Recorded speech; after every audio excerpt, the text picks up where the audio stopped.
많은 분들이 여쭤보시는 써마지하고 울세라가 뭐가 달라요? 라고 말씀을 하신다면 써마지는 피부를 탄력을 주어서 리프팅을 유도하는 장비고 울세라는 피부보다 더 깊은 층을 타겟으로 하는 장비다. 이렇게 정리를 할 수 있겠습니다. 써마지를 아까 말씀드릴 때는 뭐 피부 타입과 상관없이 성별하고 상관없이 두루두루 다 모두에게 도움이 된다라고 말씀드렸지만 울세라의 경우는 약간은 얼굴 형태나 피부의 특성을 탑니다. 처짐이 별로 없는 사람이 그냥 울세라를 받았을 때 좋아지는 거 별로 못 느끼겠죠. 우리가 좋아졌다라는 걸 느낄 수 있으려면 기본적으로 눈에 보이는 부분이 좋아져야지 가장 좋아졌다고 느낄 텐데 울세라는 좀 더 깊은 눈에 보이지 않는 곳을 치료하기 때문에 너무 젊은 사람한테는 별로 필요가 없겠죠. 제일 적합하신 분들은 수술이나 실리프팅까지 가지 않아도 조금만 올라가도 좋아지실 수 있는 정도의 처짐을 가지신 분들이고 너무 빼짝 마르신 분들보다는 어느 정도 살집이 있으신 분들이 도움이 됩니다. 깊은 쪽에 있는 섬유 조직들이 수축을 하면서 안쪽에서 당겨지면서 좋아지게 하는 거기 때문에 이렇게 당기는 형태라기보다는 처져 있는 부분을 눌러서 압축을 시켜주는 느낌에 가깝다고 생각을 하시면 맞을 거예요. 느슨하게 늘어져 있던 피부와 피하 조직이 전체적으로 타이트하게 달라붙는 느낌이라고 생각을 하시면 될 텐데 너무 빼짝 마르고 지방이 없어서 안 그래도 볼살이 퀭하고 이런 분들에게 울세라를 많이 쓰게 되면 여기가 타이트해지겠죠. 더 들어가겠지만 그것이 리프팅이 된 느낌이라기보다는 오히려 조금 더 나이가 들어 보일 수 있는 그런 요소가 있습니다. 인터넷에서 뭐 울세라 부작용, 뭐 슈링크 부작용, 더블로 부작용 이런 거 쳐보면 하고 나가고서는 오히려 더 나이 들어 보여라는 경우가 있습니다. 그거는 장비가 문제가 있거나 그 사람한테 무슨 문제가 있는 것이 아니고 그분한테 맞지 않는 시술을 했다거나 시술하는 방법을 잘못했을 가능성이 있는 거죠. 피부가 너무 얇은 사람한테 하면 안 되냐? 아닙니다. 하시면 좋습니다. 하시면 좋은데 우리가 봐야 될 게 피부의 두께보다는 피하 조직의 양을 보시는 게 엄청 중요하다. 그리고 그게 만약에 너무 피하 조직의 양이 많고 무거워서 처짐이 너무 심할 때는 울세라로도 한계가 있기 때문에 울세라와 다른 실리프팅 등의 다른 방법을 병행하는 것이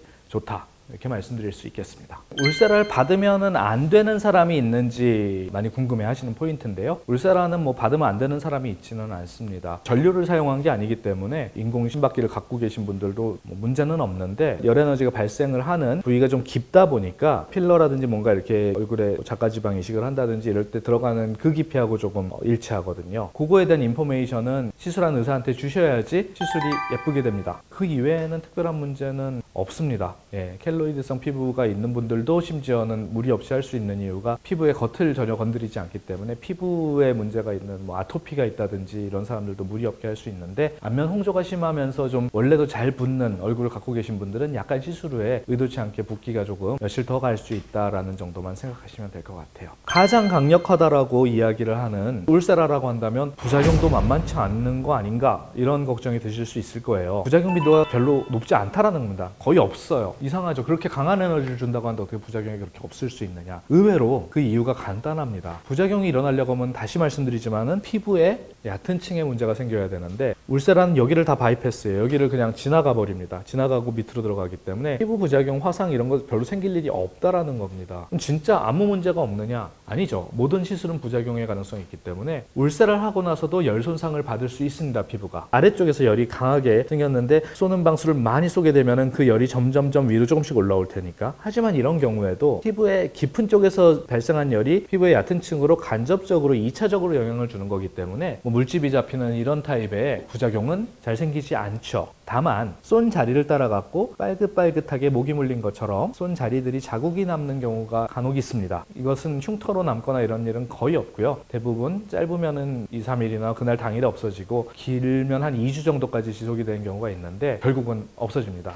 신경이 깊은 곳에 있으니까 신경을 건드리지 않겠느냐. 기본적으로 울세라를 강하게 많은 샷을 쏘게 되면 집중적으로 치료한 곳의 감각이 일시적으로 조금 멍든 것처럼 욱신욱신한 느낌이 좀 일주일 정도 있더라. 면도를 하거나 얼굴을 세안을 할 때 만졌을 때 살짝 내 피부 같지 않은 느낌이 턱선이나 이런 부분들 가능합니다. 조금 열을 받아갖고서는 감각신경이 부었다고 하더라도 100% 다 돌아오거든요. 오래 걸리지도 않아요. 뭐 한 1, 2주 이내에 다 해결이 되기 때문에 오히려 그런 증상이 있다고 하면 치료가 잘 된 것 같아요. 효과 좋으시겠네요 라고 저희가 말씀드리기 때문에 일반적으로 부작용이라고 말씀 안 드리고요. 운동신경은 조금 얘기가 다릅니다. 운동신경은 손상이 되게 되면 내 표정을 짓는 게 문제가 생기거나 이러면 안 되잖아요. 있잖아요. 굉장히 중요한 문제인데 다행히도 기본적으로 운동신경에 영향을 주지 않습니다. 다만 이 부분은 시술할 때 되게 주의를 해야 되거나 여기는 시술을 하지 않습니다. 저는 중요한 부분입니다. 일거리가 이렇게 돌아간다든지 뭐 음료수를 마신다고 할 때 흘린다든지 이런 일이 생길 수가 있어요. 물론 그것도 짧게는 2, 3주 길면은 한두 달이면은 돌아옵니다. 신경이 절단된 게 아니고 신경이 부어서 그런 거니까요. 열 때문에. 하지만 생기는 기간 동안 불편함이 있을 수 있기 때문에 여기를 피해서 하는 게 좋죠. 근데 생각을 해보면 터진 곳은 여기거든요.